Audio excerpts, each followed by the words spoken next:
أما بعد فقد قال الحسين بن علي عليهما السلام يا معاوية لا يكمل العقل إلا باتباع الحق. صدق مولانا الحسين بن علي عليهما السلام. صلوات.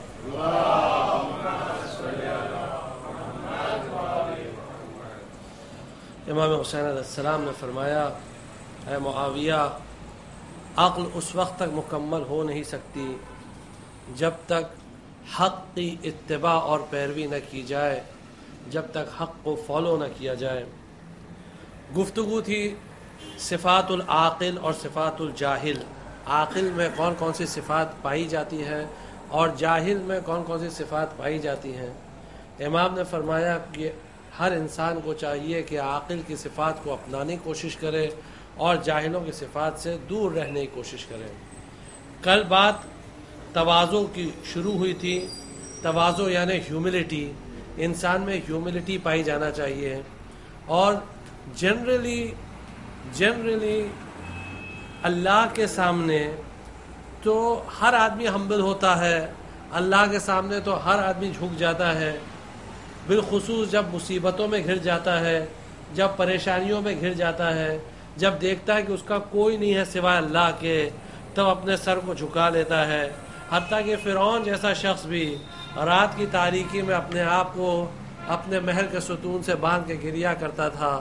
فرعون بھی جب ڈوبنے لگا تو کہنے لگا پروردگار مجھے معاف کر دے، میں نے موسیٰ کے خدا پر ایمان لایا، میں نے ہارون کے خدا پر ایمان لایا. قارون جیسا متکبر اور گھمنڈی انسان بھی جب اپنی دولت کے اندر غرق ہونے لگا، ڈوبنے لگا، تب قارون نے بھی معافی مانگا، موسیٰ مجھے معاف کر دو، موسیٰ میں نادم ہوں، میں توبہ کرتا ہوں. لیکن بہت دیر ہو چکی تھی، اس وقت کچھ نہیں ہو سکا تھا. اصل مسئلہ کہاں آتا ہے؟ اصل مسئلہ وہ ہوتا ہے جب انسان اللہ کے دوسرے بندوں کے سامنے ہمبل ہو، دوسرے بندوں کے سامنے انکساری دکھائے، ان کے سامنے جھکے، ان کے سامنے اپنے آپ کو ہلکا سمجھے. بالخصوص مومنین کے سامنے اپنے آپ کو بالکل کم سمجھے، منکسر سمجھے، ٹوٹا ہوا سمجھے، ہلکا سمجھے، چھوٹا سمجھے، اور غرور اور تکبر سے کام نہ لے. ایسے ہی لوگوں کی صفات قرآن کریم نے بیان کیے ان الفاظ میں، یا ایھا الذین آمنوا، اے صاحبان ایمان، من یرتد منکم عن دینہ، تم میں سے اگر کوئی اپنے دین سے مرتد ہو گیا، پلٹ گیا، چلا گیا، دین سے مرتد ہو گیا، پیٹ دکھا دی دین کو، چلا گیا. اسلام میں آنے کے بعد جو چلا جاتا ہے اسے مرتد کہتے ہیں، اسے مرتد کہتے ہیں. من یرتد منکم عن دینہ، اگر کسی نے یہ کام کیا تو کوئی مسئلہ نہیں ہے. فسوف یأتی اللہ بقوم، اللہ ان قریب ایک ایسے گروپ کو لائے گا، کچھ ایسے لوگوں کو لائے گا جو اللہ سے محبت کریں گے اور اللہ ان سے محبت کرے گا. یحبونہ، یحبہم ویحبونہ، یحبہم یعنی اللہ ان سے محبت کرے گا، ویحبونہ اور وہ اللہ سے محبت کریں گے. اللہ ایسی قوم کو پیدا کرے گا، ایسے لوگوں کو لائے گا دین کی خدمت کے لیے، دین کے کام کے لیے. اگر کوئی اپنے تکبر کی بنا پر، اپنے گھمنڈ کی بنا پر دین چھوڑ کے جانا چاہتا ہے تو جائے، کوئی مسئلہ نہیں ہے. اللہ کہتا ہے مجھے پرواہ نہیں ہے. اللہ ایسی قوم کو لائے گا جو خدمت کریں گے دین کی. یحبہم، اللہ ان سے محبت کرے گا، ویحبونہ اور وہ اللہ سے محبت کریں گے. اب اس کے بعد والا جملہ سماعت فرمائیے. اللہ کہتا ہے اذلۃ علی المؤمنین وعزۃ علی الکافرین. جب وہ مومنین کے سامنے آتے ہیں تو بڑی انکساری کے ساتھ آتے ہیں، شانے ان کے جھکے ہوئے ہوتے ہیں، بہت ہی ہیوملٹی کے ساتھ، بہت ہی ہمبلی آتے ہیں، اٹموسٹ ہیوملٹی کے ساتھ، ذرا سا بھی ان میں تکبر انانیت نہیں ہوتی، آئے ذرا سی بھی۔ لیکن جب یہ دشمنان اسلام کے سامنے کھڑے ہوتے ہیں تب یہ پورے عزت و جلال کے ساتھ کھڑے ہوتے ہیں، پھر کسی کے سامنے جھکتے نہیں ہیں۔ اور اس کی بہترین مثال، اور یہ آیت بھی مولا کائنات کی شان میں نازل ہوئی تھی، مولا کائنات مومنین کے سامنے پوری طرح جھک جاتے تھے، ہمیشہ مومنین کی خدمت میں لگے رہتے تھے، اللہ کے سامنے سجدہ کرتے تھے، روتے تھے، گریا کرتے تھے، مومنین کی خدمت کرتے رہتے تھے۔ لیکن جب میدان جنگ میں آتے تھے اور مرحب نے کہا انا الذی سمتنی امی مرحبا، میں وہ ہوں، اسے پورے غرور اور گھمنڈ کے ساتھ کہا میں وہ ہوں کہ جس کی ماں نے اس کا نام مرحب رکھا ہے۔ مولا کائنات نے اسی غرور کے ساتھ جواب دیا انا الذی سمتنی امی حیدرا، میں وہ ہوں کہ جس کی ماں نے اس کا نام حیدر رکھا ہے۔ اب یہاں مولا کائنات انکساری سے کام نہیں لے رہے ہیں، ہیوملٹی سے کام نہیں لے رہے ہیں، اب یہاں عزت علی الکافرین، پوری عزت کے ساتھ اب اسلام کی عزت باقی رکھنے کی بات ہے۔ جہاں مومنین کی بات آئی تو قرآن نے پیغمبر کو بھی حکم دیا وَاخْفِضْ جَنَاحَكَ لِمَنِ اتَّبَعَكَ مِنَ الْمُؤْمِنِينَ، جو مومنین آپ کی اتباع کرتے ہیں اے نبی، ان کے سامنے اپنے شانوں کو جھکا دیجئے۔ اے نبی، وہ مومنین جو آپ کی اتباع اور پیروی کرتے ہیں، جو آپ کو فالو کرتے ہیں، ان کے سامنے اپنے شانوں کو جھکا دیجئے، بہت ہی ہیوملٹی کے ساتھ ان سے پیش آئیے۔ یہ پیغمبر کو حکم دیا جا رہا ہے۔ تو یہاں آیت میں ارشاد ہو رہا ہے کہ مومنین کے سامنے اذلہ، بڑی انکساری کے ساتھ، بڑی اپنے آپ کو بالکل یعنی کم محسوس کرتے ہوئے، عجیب جملہ ہے عربی کا، اذلۃ علی المؤمنین وعزت علی الکافرین۔ اور یہ کون لوگ ہیں؟ یجاہدون فی سبیل اللہ، یہ اللہ کی راہ میں جد و جہد کرتے ہیں، یہ اللہ کی راہ میں لڑتے ہیں۔ ولا یخافون لومۃ لائم، اور اس جد و جہد میں کبھی کسی ملامت کرنے والے کی ملامت کی پرواہ نہیں کرتے، چاہے جتنا لوگ ان کو برا بھلا کہیں وہ اس کی پرواہ نہیں کرتے۔ اگر وہ حق پر ہیں تو ان کو کسی گالی دینے والے کی گالی کی پرواہ نہیں ہے۔ اسی لیے واقع میں ملتا ہے کہ آٹھویں امام کے ایک صحابی تھے جناب یونس بن عبد الرحمن۔ یونس بن عبد الرحمن آٹھویں امام کے صحابی تھے۔ امام سے ملاقات کے لیے آئے، بیٹھے، بات چیت چل رہی تھی، بہت اچھے صحابی تھے کہ ایک مرتبہ امام نے فرمایا اے یونس ذرا تم اس طرف چلے جاؤ، اس طرف چلے جاؤ جہاں پردہ پڑا ہوا تھا، اور امام نے پردہ برابر کر دیا۔ امام نے پردہ برابر کر دیا اور کہا کہ اے یونس ایک دم خاموش بیٹھے رہنا، جب تک میں نہ کہوں باہر نہیں آنا، جب تک میں نہ کہوں باہر نہیں آنا۔ کہا ٹھیک ہے، بیٹھ گئے یونس۔ اب اس کے بعد کچھ لوگ بصرہ کے شیعہ امام سے ملنے آئے اور امام کے پاس بیٹھ گئے، بصرہ کے شیعہ تھے، اور بات نکلی یہاں وہاں کی، انہوں نے یونس کی خوب برائی شروع کی، خوب برائی شروع کی۔ وہ یونس نے ایسے کیا، یونس نے ویسا کیا، یونس نے یوں کیا، یونس کو یہ نہیں کرنا چاہیے تھا۔ امام خاموشی سے سنتے رہے، امام نے کچھ نہیں کہا، یونس وہاں سن رہے، یونس سب سن رہے، امام یہاں سن رہے ہیں. وہ لوگ ساری شکایت کر کے یونس کی اور اٹھ کر چلے گئے. اور یونس بہت اچھے صحابی تھے, ہاں بہت اچھے, کئی حدیثیں ان سے نقل ہیں یونس ابن عبد الرحمن سے. جب چلے گئے یونس تو امام نے, جب اہل بصرہ جب چلے گئے, امام نے یونس سے کہا یونس باہر آ جاؤ. یونس باہر آ گئے.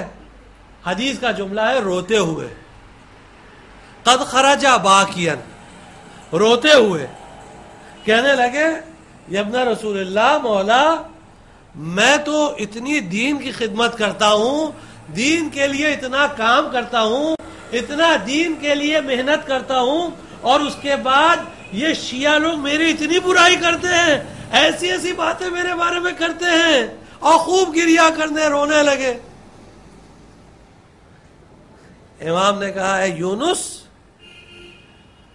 تمہیں کس بات کی پرواہ ہے جب تمہارا امام تم سے راضی ہے؟ جب تمہارا امام تم سے راضی ہے تو تم کیوں ان لوگوں کی باتوں پر دھیان دیتے ہو, کیوں توجہ دے رہے ہو؟ ٹھیک ہے وہ بول رہے, سن لیا, کوئی بات نہیں, لیکن ہاں یونس اتنا ضرور خیال رکھنا کہ جب لوگوں سے گفتگو کرنا تو ان کی عقل کو خیال میں رکھتے ہوئے گفتگو کرنا کہ کتنی ان کی سمجھ ہے, ان کی سمجھ کے حساب سے گفتگو کرنا. یعنی اتنی اونچی بات مت بول جاؤ کہ جو ان کے سمجھ میں نہ آئے. اگر ایسی ایسی باتیں کرو کہ جو ان کی سمجھ میں نہ آئے تو وہ تم پر اسی طرح کی تہمتیں لگاتے رہیں گے, کیونکہ الناس اعداء بما جہلوا, لوگ اس بات کے دشمن ہوتے ہیں جو سمجھتے نہیں ہیں. جو لوگوں کی سمجھ میں آتا نہیں ہے لوگ اس کے دشمن ہوتے ہیں. اس لیے امام نے یونس بن عبد الرحمن کو تسلی دی. یعنی کہنے کا مقصد یہ ہے کہ انسان کو اللہ کی راہ میں بالکل گھبرانا نہیں چاہیے, چاہے لوگ جتنا اس کی برائی کریں, صرف ایک چیز کا خیال رہے کہ وہ حق پر رہے, حق سے منحرف نہ ہو, یعنی جہالت کی کوئی صفت اس میں آنے نہ پائے. ذالک فضل اللہ, یہ اللہ کا فضل ہے, یؤتی ہے من یشاء, جس کو چاہتا اللہ دیتا ہے. واللہ واسع علیم, اور اللہ بڑا وسعت والا ہے, اور اللہ سب کچھ جاننے والا ہے. اس آیت کے ضمن میں ائمہ علیہ السلام کی تفسیر میں ایک حدیث ملتی ہے 11ویں امام سے, امام حسن عسکری علیہ السلام سے.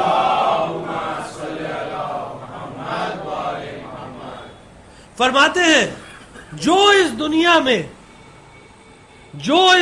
میں مومنین کے سامنے, امام نے جو لفظ استعمال کیا ہے وہ بھائی استعمال کیا ہے, یعنی مومن بھائیوں کے سامنے اگر بہت ہی تواضع اور ہیوملٹی سے پیش آئے گا, تکبر سے پیش نہیں آئے گا, گھمنڈ سے پیش نہیں آئے گا, اپنے آپ کو ان سے بہتر نہیں سمجھے گا, اگر کوئی اس طرح کرے گا اللہ اس کا شمار آخرت میں صدیقین میں کرے گا.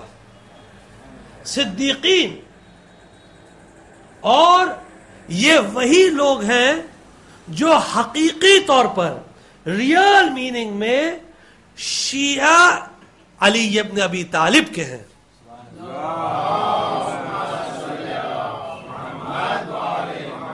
علی ابن ابی طالب کے شیعہ ہیں جو واقعی اپنے دوسرے مومن بھائیوں کے سامنے بہت ہی ہیوملٹی سے پیش آتے ہیں, بہت ہی اچھے سے پیش آتے ہیں, بہت ہی اچھے سے سلوک کرتے ہیں, بہت ہی اچھا سلوک کرتے ہیں.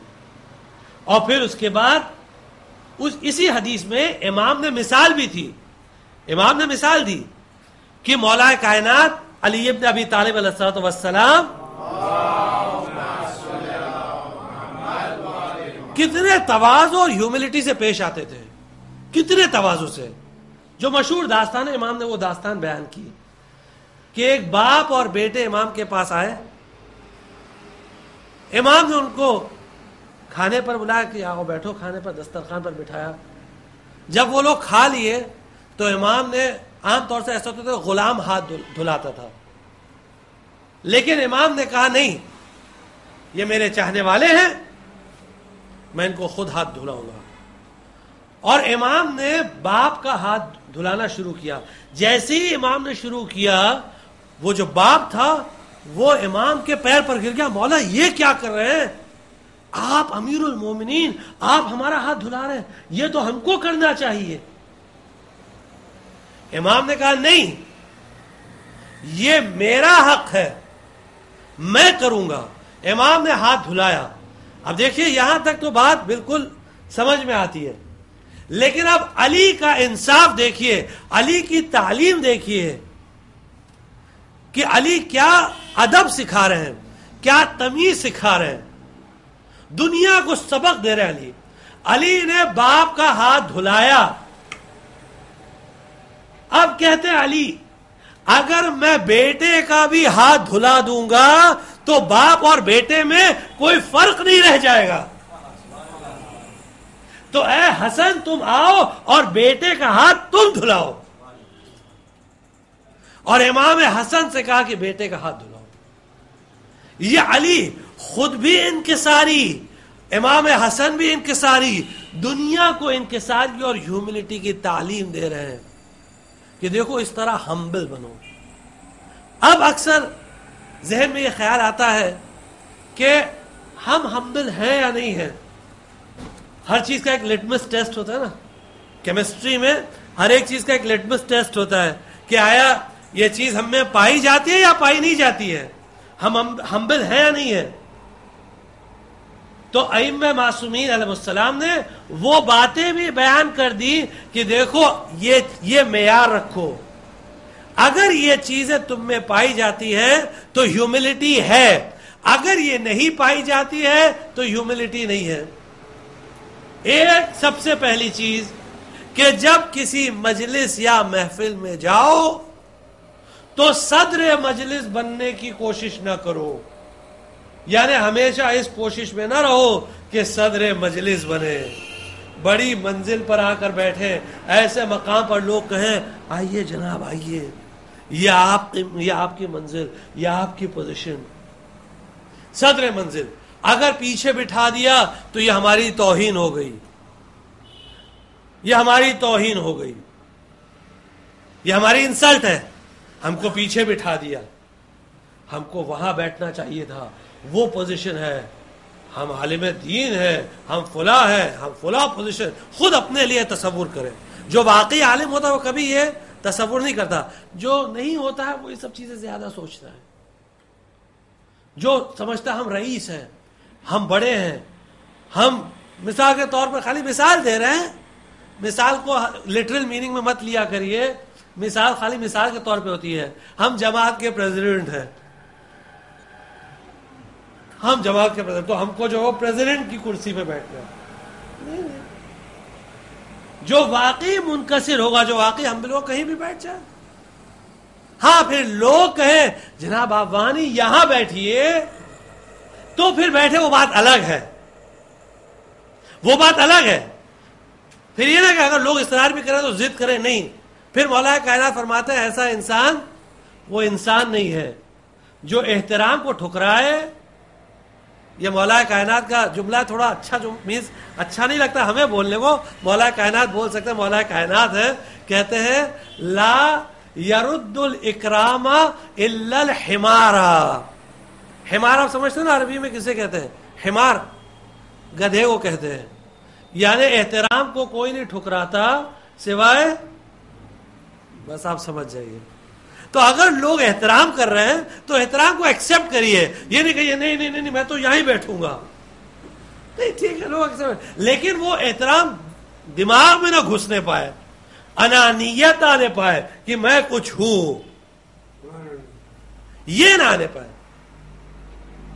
اور پھر اس کے بعد دوسری چیز کہ جب کوئی مومن ملے تو پہلے سلام ہم کریں. متواضع ہمبل وہ ہوتا ہے جو پہلے سلام کرتا ہے، عاقل وہ ہوتا ہے جو پہلے سلام کرتا ہے، جاہل وہ ہوتا ہے جو سلام کا انتظار کرتا ہے. جاہل وہ ہوتا ہے. تیسری صفت، کبھی بے جا بحث نہیں کرتا کسی سے، اپنی بات بیان کرتا ہے اور خاموش ہو جاتا ہے، سامنے والا مانے یا نہ مانے، میرا میں ملوث نہیں ہوتا، unnecessary debates unnecessary arguments میں اپنے آپ کو ملوث نہیں کرتا.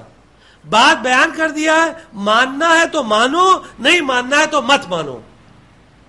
جس میں ہیوملٹی نہیں ہوتی وہ ہمیشہ بحث کرتا رہتا ہے. اسی لیے عاقل کی علامت ہوتی ہے تواضع، جاہل کی علامت ہوتی ہے میرا. عاقل خاموش ہو جاتا ہے، جاہل بحث کرتا رہتا ہے، اپنی بات پہ اصرار کرتا رہتا ہے، انسسٹ کرتا رہتا ہے. پھر اس کے بعد فرماتے ہیں کہ متواضع اور ہمبل انسان وہ ہوتا ہے جو کبھی اس بات کو پسند نہیں کرتا کہ لوگ اس کے تقوی کی تعریف کریں، کہ لوگ کہیں بڑا متقی ہے، بڑا متقی ہے، اور لوگوں کے تقوی کی تعریف کے لیے متقی ہے. یعنی تقوی کی دکان کھول کے نہیں بیٹھا ہے، تقوی کی دکان کھول کے نہیں بیٹھا ہے، بلکہ پورے ہیوملٹی کے ساتھ ہے. جو بھی تقوی ہے وہ حقیقتاً اللہ کے سامنے اور کسی کے لیے نہیں. اور لاسٹ پوائنٹ جو ٹیسٹ آف ہیوملٹی ہے، امام فرماتے ہیں کبھی بھی کوئی کام اس لیے نہیں کرتا کہ دکھاوے کے لیے، ریاکاری کے لیے، کبھی بھی ریاکاری کے لیے نہیں، اور کبھی بھی سمعہ کے لیے نہیں، ریپوٹیشن بنانے کے لیے نہیں کرتا کہ اتنا کرے کہ ریپوٹیشن بن جائے، لوگ تعریف کریں، لوگ انگلی سے اشارہ کریں، جو حدیث کا جملہ ہے. ان کو دیکھ رہے ہو، یہ حدیث کا جملہ ہے، ان کو دیکھ رہے ہو، بڑا متقی آدمی ہے، بہت اچھا آدمی ہے، بہت نالج ہے، بہت زاہد ہے، بہت ایسا ہے، بہت ویسا ہے. نہیں، امام نے کہا نہیں، ذرا سی بھی ریا اور سمعہ نہیں ہونا چاہیے، ذرا سی بھی دکھاوے کے لیے کچھ نہیں. اسی لیے حدیث میں کلیئرلی لکھا ہے السر افضل من العلانیہ، کوئی بھی کام خاموشی سے کرنا بہتر ہوتا بنسبت اعلان کر کے کرنے سے، چلا کے کرنے سے. یہ ائمہ کی تعلیمات ہے، یہ ائمہ کے ٹیچنگز ہیں. کوئی بھی کام خاموشی سے کرو وہ بیٹر ہے بنسبت سب کو دکھا کے. والعلانیۃ افضل لمن اراد الاقتداء، اور اعلانیہ طور پر صرف اس کے لیے بہتر ہوتا ہے جو چاہتا ہے کہ لوگ مجھے فالو کریں. یعنی جب فالو کریں، مثال کے طور پر اگر ایک باپ چاہتا ہے کہ اپنے بچے کو نماز سکھائے تو کیسے سکھائے گا؟ جب وہ خود نماز پڑھے گا تبھی تو بچہ سیکھے گا. یا اگر ہم چاہتے ہیں کہ بچوں کو عزاداری سکھائیں، عزاداری کا طریقہ سکھائیں، تو جب خود لے جائیں گے مجلسوں میں، ماتم میں، خود نوحہ پڑھیں گے، خود یہ سب چیزیں کریں گے، تب بچے اس کی اتباع اور پیروی کریں گے. جب ہمارے گھر میں مجلس، ماتم، نماز، روزہ اس کا ماحول ہوگا ہی نہیں تو بچے کہاں سے سیکھیں گے؟ تو صرف وہاں جب منزل آتی ہے، وعلیکم السلام، وہاں منزل آتی ہے جہاں سکھانے کی بات آتی ہے تو اس میں جائز ہے. اس کے علاوہ بہتر یہ ہے کہ انسان کوئی بھی کام کرے تو خاموشی سے کرے، اور اللہ ایسے کام میں برکت رکھتا ہے، ایسے کام میں اللہ برکت رکھتا ہے. جو انسان شہرت کا بھوکا ہوتا ہے، نام کا بھوکا ہوتا ہے کہ ہم مشہور ہیں، جس میں یہ خیال آتا ہے نا ہم مشہور ہیں، ہم فیمس ہیں، یا خوش ہوتا ہے کہ کہیں اس کا نام لیا گیا، خوش ہوتا ہے کہ اس کی تصویر چھپی. دیکھیے دنیا کی تعلیم اور اہل بیت کی تعلیم میں کتنا فرق ہے. وہ خوش ہو رہا ہے. اور آج کل تو لوگ پی آر ایجنسیز کو ہائر کرتے ہیں کہ کسی طرح نام چھپے، پیسہ دے دے کر چھپواتے ہیں. کچھ نہیں ہوتا تو کچھ مسائل ایجاد کرتے ہیں، سوسائٹی میں کچھ پرابلمز کرتے ہیں تاکہ کسی طرح نام آئے، مائلیج گین کرنا ہے. اسلام نے کہا نا یہ سب چیزیں حرام ہیں، شہرت طلبی حرام. حدیثوں کی کتابوں میں، اماموں کی جو حدیثیں ہیں ان کتابوں میں ایک پورا چیپٹر اس ٹائٹل سے آیا ہے حب خمول. حب خمول یعنی لو فار انانیمٹی. لو فار انانیمٹی یعنی لوگ نہ پہچانے اس کی محبت دل میں ہونا, کہ لوگ نہ پہچانے. خاموشی سے آگے اپنا کہیں بیٹھ گئے. حدیث میں ہے کہ وہ انسان قابل تعریف ہے, اس کی تعریف ہونا چاہیے کہ جب وہ کسی محفل میں آئے, کسی مجلس میں آئے تو لوگ اسے پہچانے نہیں. عجیب تعلیمات اہل بیت کی. یعنی یہ اس لیے ہو رہا ہے کہ دیکھو شہرت کی محبت دل میں نہیں رکھنا, فیم کی محبت, لوگ پہچانے, نام ہو, نمود ہو. پھر وہی بات دنیا والی کہ اللہ نام دے دے, اللہ شہرت دے دے تو وہ بات الگ ہے,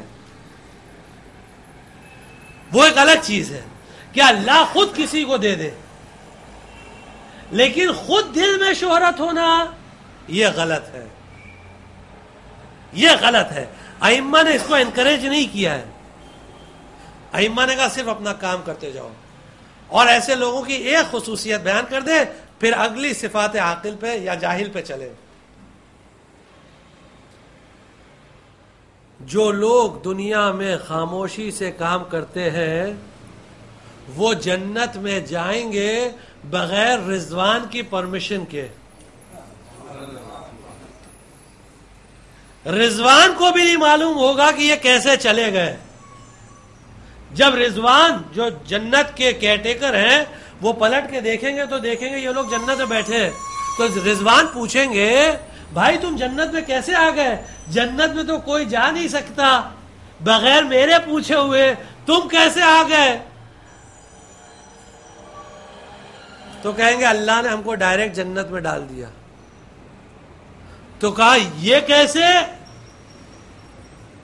کہا اس لیے کہ ہم دنیا میں جب کام کرتے تھے تو بڑی خاموشی سے کرتے تھے, اور دنیا میں کسی کو پتہ نہیں چلتا تھا کہ یہ کام کس نے کیا. کوئی ہم کو پہچانتا نہیں تھا, اسی لیے اللہ نے ہم کو جنت میں بھیج دیا بغیر تمہاری اجازت کے. یہ مرتبہ اور یہ منزلت مولا کائنات امام حسن, امام صادق علیہ السلام سب کے متعلق حدیثیں ملتی ہیں کہ رات کی تاریکی میں نکلتے تھے, فقراء کو غذا بانٹتے تھے, کھانا بانٹتے تھے, فقراء کے ساتھ بیٹھتے تھے, گفتگو کرتے تھے, کسی کو پتہ نہیں چلتا تھا. اسی لیے جب مولا کائنات کی شہادت واقع ہوئی اور امام حسن اور امام حسین علیہ السلام امام کو دفن کر کے واپس آ رہے تھے تو وہ اندھا فقیر رو رہا تھا, گریہ کر رہا تھا.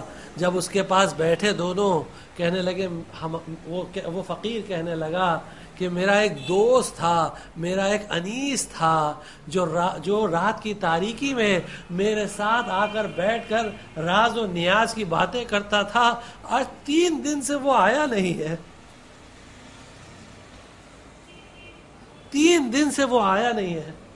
میں بالکل تنہائی محسوس کر رہا ہوں, میرا کوئی نہیں ہے, میں بالکل اکیلا ہوں, مجھے کوئی کھانا نہیں کھلا رہا ہے, مجھے کوئی پوچھ نہیں رہا ہے. بس اس کی یہ باتیں سن کر حسنین علیہ السلام گریہ فرمانے لگے, کہنے لگے شخص وہ ہمارے بابا علی ابن ابی طالب تھے. عجیب کردار تھا علی کا, عجیب کردار تھا اولاد علی کا. دنیا میں ذرہ برابر بھی شہرت کی محبت نہیں تھی, خفیہ طور پر خاموشی سے سب کام کرتے تھے. یہ ہے تواضع کی علامت, یہ ہے ہیوملٹی کی علامت. اور اس کے برعکس جو متکبر ہوتا ہے, جو جاہل ہوتا ہے, وہ ہر بات میں اپنی شہرت چاہتا ہے. وہ اگر کسی کو 2 روپیہ بھی دیتا ہے تو چاہتا ہے یہ کہیں چھپنا چاہیے, لوگوں کو معلوم ہونا چاہیے کہ میں نے اس کو 2 روپیہ دیا. اگر ایک عمارت تیار کرتا ہے تو اس میں لکھتا ہے کہ بھائی میرا نام اس میں چھپے. ہر جگہ وہ اپنا نام چھپانا چاہتا ہے، ہر جگہ اپنا نام لگانا چاہتا ہے. دنیا کو معلوم پڑے بھائی اپنے لیے کر رہے ہو یا اللہ کے لیے کر رہے ہو. جاہل ہے، سمجھتا نہیں ہے، عقل سے دور ہے. عاقل وہ ہوتا ہے جسے پسند نہیں کرتا. تو یہ ایک صفت ہو گئی تواضع. اب آئیے دوسری صفت پر چلتے ہیں. یہاں پہلے جاہل کی صفت بیان کرتے ہیں، پھر عاقل کی کریں گے. اب تک یہ کرتے رہے کہ پہلے عاقل کی صفت بیان کرتے تھے، پھر جاہل کی، لیکن یہاں تھوڑا چینج کرتے ہیں. یہاں پہلے جاہل کی بیان کرتے ہیں، پھر عاقل کی. اور وہ عجیب صفت ہے، عجیب صفت ہے. اللہ ہم سب کو اس صفت سے محفوظ رکھے، دور رکھے. اور وہ صفت ہے غرور، دھوکہ پانا. قرآن کریم نے سورہ انفطار میں اعلان کیا، یا ایھا الانسان ما غرک بربک الکریم.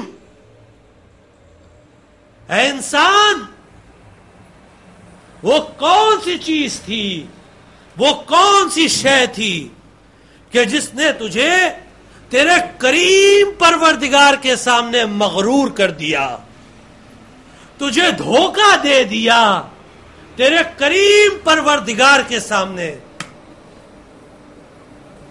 وہ پروردگار جو کریم تھا، جس نے تجھ پر اتنا کرم کیا. قرآن یہاں رکتا نہیں ہے، کلام حق یہاں خاموش نہیں ہوتا. اب کلام حق بیان کرتا ہے، الذی خلقک فسواک فعدلک فی ای صورت ما شاء رکبک. وہ کریم پروردگار جس نے تجھے پیدا کیا، خلق کا، پیدا کرنے کے بعد اس نے تیرے اعضاء و جوارے میں تسویہ پیدا کیا. فسواکا یعنی تجھے انسان کی شکل میں بنایا. فسواکا فعدلکا، اور تیرے کریشن کو ماڈریٹ بنایا، بیلنسڈ کریشن، اعتدال کے ساتھ تجھے پیدا کیا. نہ اس ایکسٹریم میں رکھا، نہ اس ایکسٹریم میں، نہ افراط نہ تفریط، بلکہ بہت ہی بیلنسڈ تجھے بنایا. ایسا پیدا کیا کہ جو بالکل بیلنسڈ، اعتدال کے ساتھ. فی ای صورت شاء رکبک، اور جس طرح چاہا اس نے تجھے ترکیب دی، جس طرح چاہا تجھے فارم کیا. اتنے کرم کے بعد، اتنے کرم کے بعد وہ کون سی چیز تھی کہ جس نے تجھے مغرور بنا دیا، تجھے دھوکہ دیا. اے انسان، ہماری کیا بساط جو قرآن کی آیتوں کو سمجھے. آئیے اس در پر چلتے ہیں کہ جس کے بارے میں پیغمبر نے فرمایا، انا مدینۃ العلم وعلی بابھا. تو نہج البلاغہ میں خطبہ نمبر 223 میں مولا کائنات صرف اس ایک آیت، بلکہ ان 3 آیتوں کے ذیل میں، یا ایھا الانسان ما غرک بربک الکریم کے ضمن میں مولا کائنات نے ایک پورا خطبہ ارشاد فرمایا. پورا خطبہ. اب پورے خطبے کا وقت تو نہیں ہے، جن کو چاہیے وہ جا کے رجوع کر سکتے ہیں، لیکن خطبے کے چند جملے ملاحظہ فرمائیے، سماعت فرمائیے. مولا کائنات کس طرح انسان کو متوجہ کر رہے ہیں، کس طرح انسان کی توجہ کو مبذول کر رہے ہیں. فرماتے ہیں یا ایھا الانسان، یہ مولا کائنات کے جملے، نہج البلاغہ خطبہ اسی طرح شروع ہوتا ہے، یا ایھا الانسان ما جراک علی ذنبک، اے انسان وہ کون سی چیز تھی جس نے تجھ میں اتنی جرأت پیدا کر دی، اتنی ہمت پیدا کر دی کہ تو گناہ کرنے لگا. تو گناہ کرنے لگا، اپنے پروردگار کی نافرمانی کرنے لگا، اپنے خدا کو ڈیزوبے کر رہا ہے. وہ کون سی چیز تھی؟ کس چیز نے تجھے آمادہ کر دیا؟ وما غرک بربک، اور وہ کون سی چیز تھی جس نے تجھے تیرے پروردگار کے سامنے مغرور کر دیا، دھوکہ دے دیا. وما انسک بحلقۃ نفسک، اور وہ کون سی چیز تھی جس نے تجھے اتنا اطمینان دلا دیا کہ تو اپنے آپ کو ہلاکت میں ڈال دیا، بربادی کے لیے تیار ہو گیا. مولا کائنات کے جملے سنیے.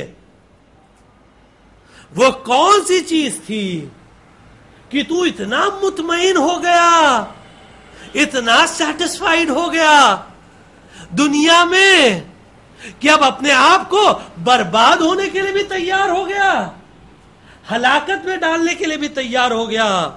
اما من دائک بلول، اے انسان کیا تیری بیماری کا تیرے پاس کوئی علاج نہیں ہے؟ کوئی علاج نہیں ڈھونڈ رہا ہے؟ تو بیمار ہے، روحانی بیماریوں میں تو ملوث ہے، اسپرچل ڈیزیزز ہے، اس کا علاج نہیں ڈھونڈ رہا ہے، ایسے ہی تیار ہے، ایسے ہی مرض کی حالت میں جا رہا ہے، مریض ہو کے گھوم رہا ہے. کتنا مطمئن ہے تو، کتنا آرام سے گھوم رہا ہے.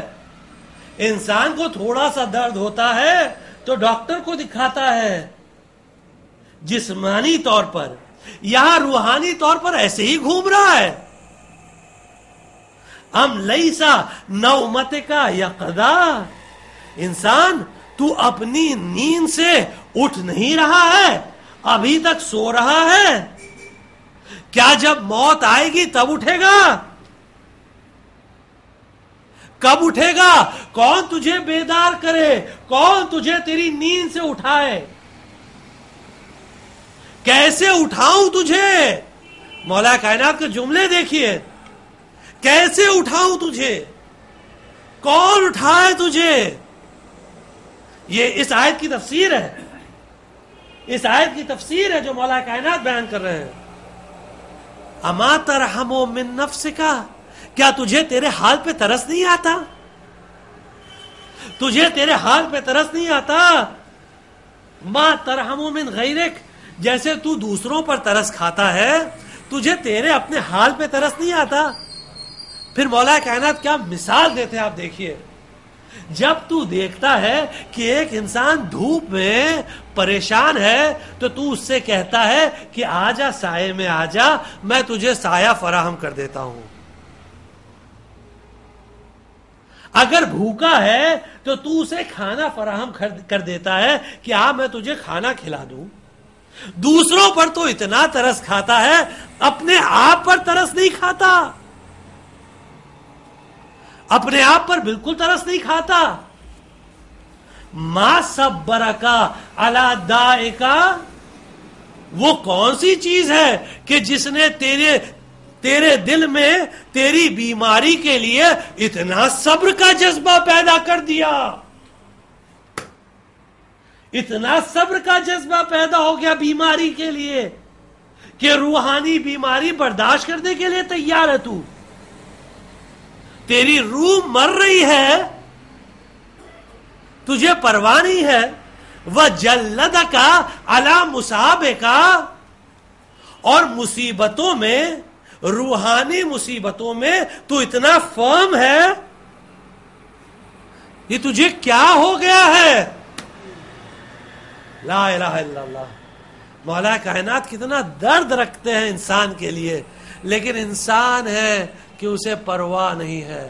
علی ممبر سے بول رہے ہیں, لوگ سن رہے ہیں, لوگوں کی صحت پر کوئی فرق نہیں پڑتا. لوگ بیٹھے ہوئے ہیں مسجد کوفہ میں, علی خطبہ دے رہے ہیں. صرف چند اصحاب علی جو سامنے بیٹھے ہیں, آنکھوں سے آنسو جاری ہیں, جسم لرز رہا ہے, جسم کانپ رہا ہے. بقیہ ان کی صحت پر کوئی فرق نہیں پڑ رہا ہے, کیونکہ ان کے دل مردہ ہو چکے تھے. عزاک عن البکاء علی نفسک, وہ کون سی چیز تھی کہ جس نے تجھے تیرے نفس پر تعزیت دینے سے روک دیا؟ جب کوئی دوسرا پریشان ہوتا ہے, کہیں موت ہوتی ہے, تو جا کر تعزیت دیتا ہے, تو جا کر کنڈولنس دیتا ہے, کہتا ہے ہمیں بڑا افسوس ہوا آپ کیا موت ہو گئی, اور یہاں تیرا نفس مر گیا اور تو تعزیت نہیں دے رہا ہے. تیرا نفس مر گیا ہے, تو تعزیت نہیں دے رہا ہے. یہ کون سی چیز ہے جو تجھے روک رہی ہے؟ وَهِيَ أَعَزُّ الْأَنفُسِ عَلَيْكَ, جبکہ تیرا نفس تو تیرے لیے سب سے زیادہ عزیز ہے. انسان کی جان تو اس سے سب سے زیادہ عزیز ہوتی ہے نا. انسان کی جان سے زیادہ کوئی چیز عزیز ہوتی ہے؟ امام فرماتے ہیں تو اپنے نفس کے لیے تعزیت نہیں پیش کر رہا ہے. وَلَكِنْ مَا الدُّنْيَا غرت کا, نہیں ہے انسان, دنیا نے تجھے دھوکہ نہیں دیا. دنیا نے تجھے دھوکہ نہیں دیا, تو نے اپنے آپ کو دھوکہ دیا ہے. تو نے اپنے آپ کو دھوکہ دیا ہے. دنیا نے کیا کیا؟ امام فرماتے ہیں دنیا نے تو اپنے دونوں پہلو تیرے سامنے کھول دیے کہ دیکھو یہ حق کا راستہ ہے, یہ باطل کا راستہ ہے. دنیا نے تو دونوں باتیں بیان کر دی, لیکن تو نے باطل کے راستے کو اختیار کیا. تو نے وہ راستہ اختیار کیا کہ جو غلط راستہ تھا. اور جب کوئی نصیحت کرنے والا تجھے نصیحت کرتا تھا تو اس پر تہمتیں لگاتا تھا. تو اس پر تہمتیں لگاتا ہے. یہ مولا کائنات کے جملے ہیں, یہ باب و مدینۃ العلم کے جملے ہیں. جب کوئی نصیحت کرنے والا, موعظہ کرنے والا تجھے نصیحت کرتا ہے, وعظ کرتا ہے, موعظہ کرتا ہے, ایڈوائز کرتا ہے, تو ایڈوائز سننے کے بجائے تو اس پر تہمتیں لگاتا ہے, تو اس پر الزامات لگاتا ہے. اور جب کوئی صادق, کوئی سچا انسان تجھے دنیا اور آخرت کی خبر دیتا ہے تو اس کا انکار کیا کرتا ہے, تو اسے مانتا نہیں ہے, تو ایکسپٹ نہیں کرتا ہے. اتنا غرور. چھوٹی سی چیز دنیا میں, تھوڑی سی پراپرٹی, تھوڑی سی ملکیت, تھوڑا سا بزنس, ایک حصہ, ایک قطرہ آیا اور غرور پیدا ہو گیا. آپ نے سنا ہوگا معاویہ کا ایک ایڈوائزر تھا, عمرو عاص. عمرو عاص آپ نے سنا ہوگا نام, بہت شاطر, بہت چالاک, کننگ, سلائے, بہت ہی شروڈ, مینیپولیٹو تھا. کہتے ہیں کہ جیسی روح ویسے فرشتے. ایسی اولاد کس کی ہو سکتی ہے؟ جس کا باپ ایسا ہو. اس کا باپ تھا عاص ابن وائل. عاص ابن وائل یہ ایسا شخص تھا جس نے پیغمبر کا انکار کیا, ایکسپٹ نہیں کرتا تھا, پیغمبر کا مذاق اڑاتا تھا. جیسے آج لوگ, بہت سارے دنیا میں لوگ ہیں, اپنے لوگ, جو مومنین کا مذاق اڑاتے ہیں, نمازیوں کا مذاق اڑاتے ہیں, مجلس و ماتم کرنے والوں کا مذاق اڑاتے ہیں، الگ الگ چیز، دیداروں کا مذاق اڑاتے ہیں. یعنی دیدار کو کسی اچھے کو، اگر کوئی جوان متدین ہے تو بولتے ہیں آئیے مولانا آئیے، مسخرہ کر رہا ہے. یعنی وہ دیدار ہے، نماز روزے کا پابند ہے، تو اب اس کا مذاق اڑا رہا ہے، آئیے مولانا آئیے، مسخرہ کر رہا ہے، مذاق کر رہا ہے اس کا. تو ویسے ہی یہ عاص ابن وائل تھا، یہ پیغمبر کے زمانے میں جو مسلمان تھے مکے میں، ان کا خوب مسخرہ کرتا تھا، مذاق اڑاتا تھا. اچھا، عام طور سے اس طرح کا مذاق اڑانے والے وہی ہوتے ہیں جن کو اللہ بہت دولت دیتا ہے، جو بہت پیسے والے ہوتے ہیں. عام طور سے جنرلی وہ پیسے کا غرور ان کے دماغ میں چڑھ جاتا ہے، دماغ میں گھس جاتا ہے. اس بنا پر وہ سب کا مسخرہ اور مذاق کرتے ہیں، ہر آدمی کو حقارت کی نگاہ سے دیکھتے ہیں. ایک شخص عاص ابن وائل کے پاس آیا، اس کے پاس پیسہ بہت تھا، اس کے پاس اولاد بہت تھی، 12 بیٹے تھے، 12 بیٹے تھے، جس میں سے ایک عمرو عاص تھا. عمرو، اور اولاد کے اوپر بھی غرور تھا کہ 12 بیٹے، اور دولت بھی تھی، اس کا بھی غرور تھا. تو بیٹوں کی غرور کی وجہ سے اس نے پیغمبر کا نام ابتر رکھا تھا. یہی تھا وہ جس نے پیغمبر کو ابتر کہہ کے پکارا. ابتر، ابتر یعنی جو بغیر کسی اولاد کے ہو. اور اسی کی مذمت میں اور جناب فاطمہ زہرا کی شان میں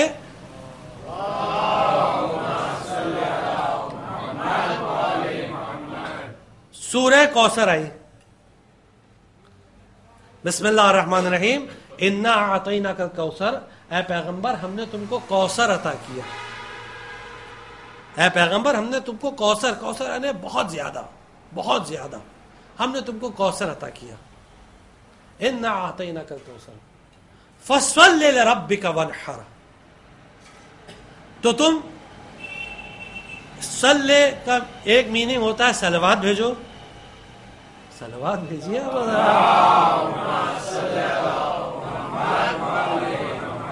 ایک اور صلوات بھیجیے.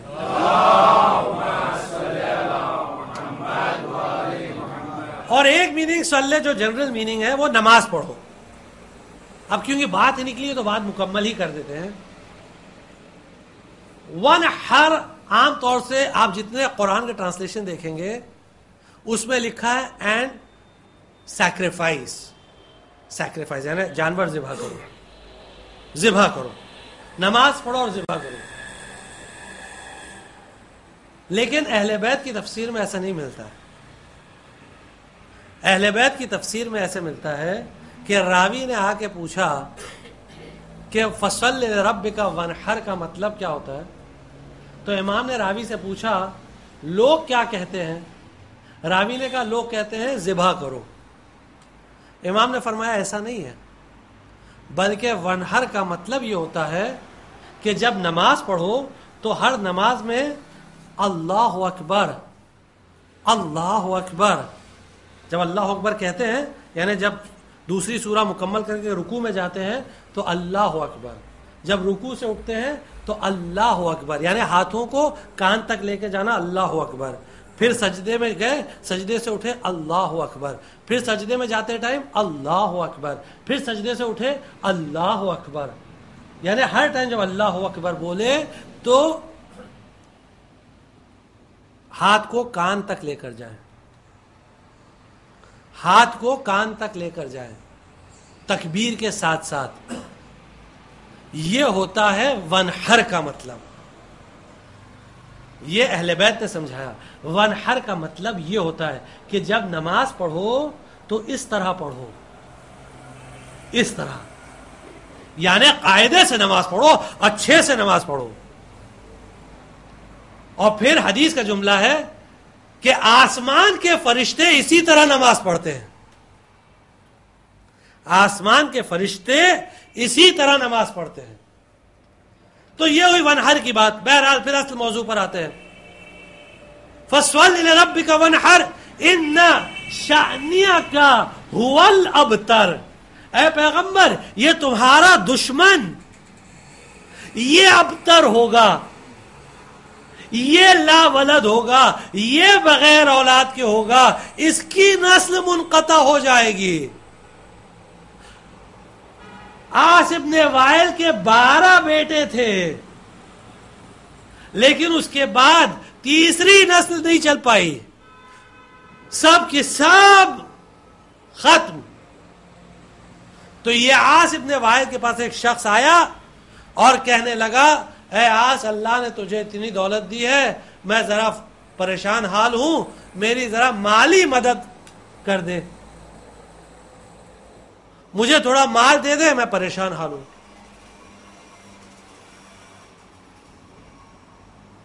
عاص ابن وائل نے کہا کیوں دوں، میری دولت ہے، میں نے کمایا ہے، تمہیں کیوں دوں، میں نہیں دوں گا۔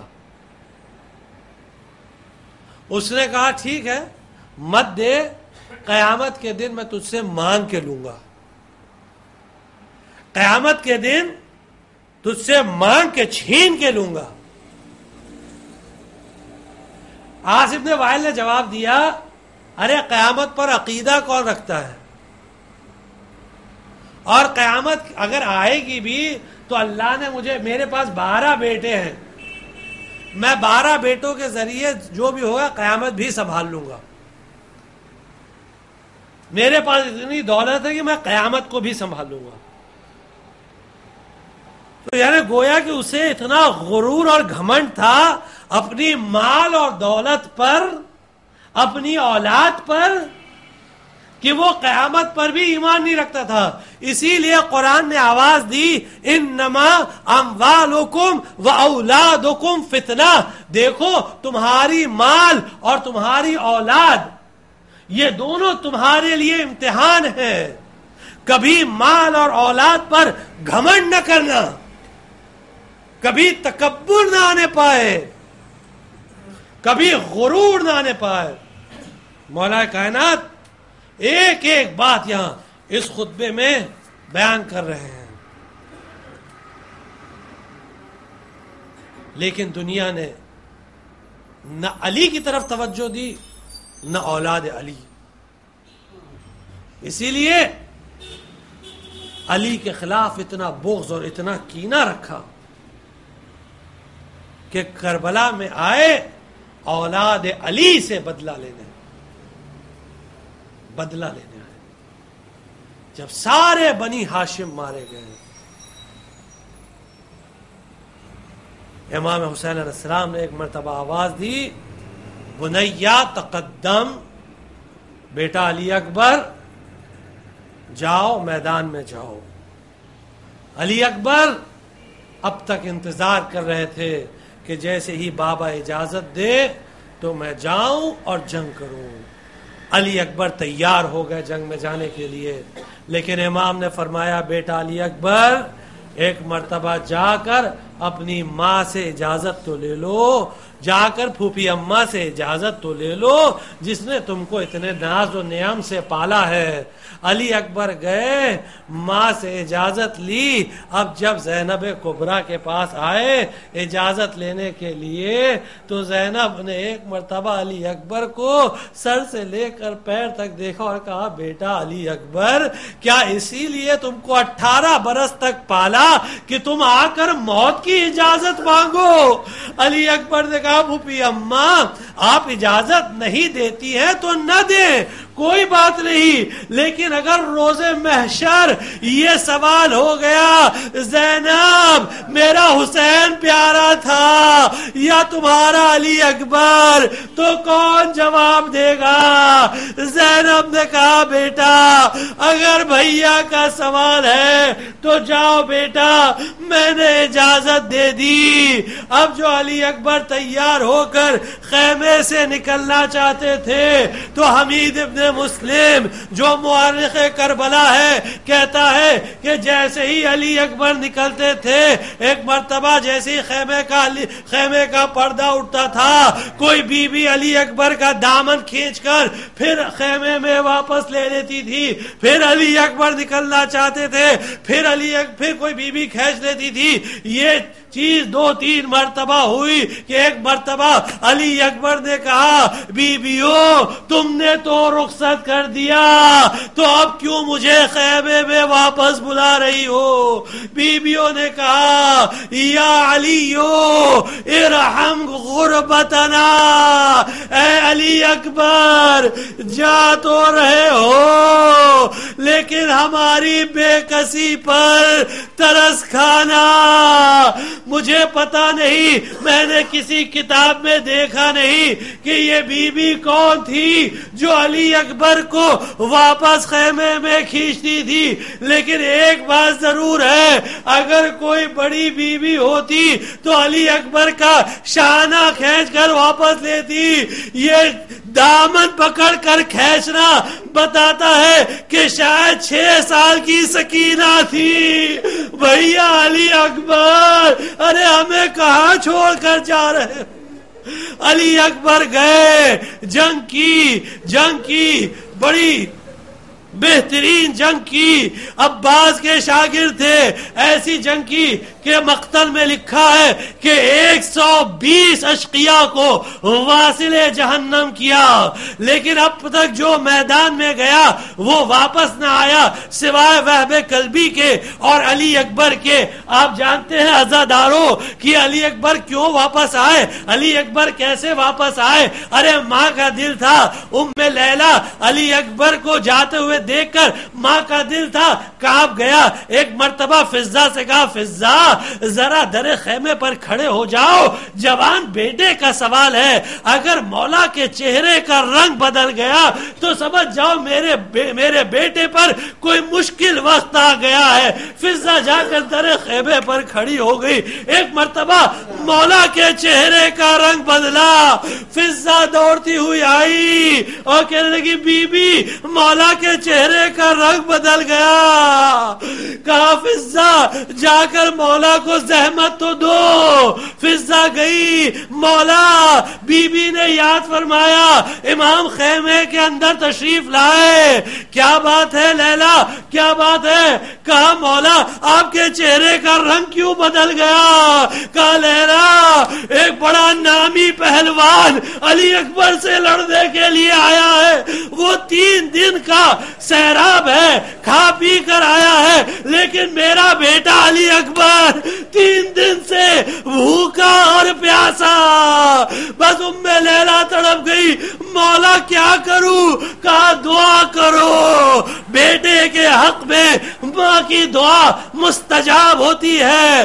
بس ام لیلا نے سنا، کہا بیویوں آؤ حلقہ بنائے، آؤ حلقہ بنائے، میں غربت میں مبتلا ہوں، میں بے کسی میں ہوں، آؤ میں دعا کروں، تم آمین کہنا. بس ایک مرتبہ ام لیلا کی دعا سن لیجئے، آپ روئیں گے انشاءاللہ. ام لیلا نے آسمان کی طرف ہاتھ اٹھایا اور کہا الہی بغربت الحسین، خدایا تجھے حسین کی بے کسی کا واسطہ، حسین کی بے کسی کا واسطہ، اے یعقوب کو یوسف سے ملانے والے میرے علی اکبر کو حسین سے ملا دے. بس علی اکبر آئے اور کس عالم میں آئے کہ سر سے لے کر پیر تک زخموں میں چور، خون میں نہائے ہوئے. ایک مرتبہ کہنے لگے یا ابتے العطش قد قتلنی، بابا جان پیاس مارے ڈال رہی ہے، بابا پیاس مارے ڈال رہی ہے. وثقل الحدید قد اجہدنی، اور تلوار کا بھاری پن مجھ پر کافی گرا ہے. بس امام نے کہا بیٹا علی تم تو جانتے ہو کہ خیمے میں ایک قطرہ پانی نہیں ہے، تمہارا باپ بہت مجبور ہے، آؤ اپنی زبان کو میرے دہن میں ڈال دو. علی اکبر نے اپنی زبان کو بابا کے ذہن میں ڈالا، بس جیسے ہی ڈالا ایک مرتبہ تیزی کے ساتھ واپس سے کھینچ لیا اور کہنے لگے بابا آپ کی زبان میں تو کانٹے پڑے ہوئے ہیں۔ حسین نے کہا بیٹا میرے پاس اور کچھ نہیں، یہ انگوٹھی چوس لو، اب جاؤ، اب تمہارے دادا اور تمہارے جد تمہیں سیراب کریں گے۔ علی اکبر گئے، علی اکبر گئے، علی اکبر نے جنگ کی، کرتے کرتے ایک شقی نے ایسا نیزہ مارا کہ علی اکبر ایسی برچھی ماری کہ علی اکبر زمین پر آئے، آواز دی بابا ادرکنی، بابا مدد کے لیے آئیے۔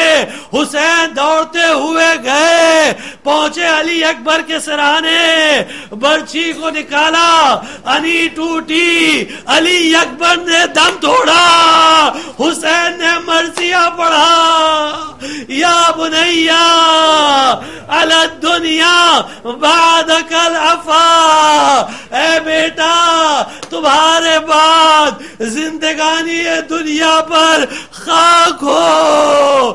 اس طرح تھا من غم الدنیا وہمہا، اے علی اکبر ارے تم نے تو دنیا کے ہم و غم سے نجات پالی، وبقی ابوکا وحیدا فریدا بین الاعداء، اے علی اکبر دیکھو تمہارا باپ دشمنوں کے درمیان اکیلا گھرا ہوا ہے، نرغہ اعداء میں حسین گھرا ہوا ہے، واہ حسینا واہ علیہ، سيعلم الذين ظلموا أي منقلب ينقلبون، إنا لله وإنا إليه راجعون، رضا بقضائه تسليما لأمره لا معبود سواه۔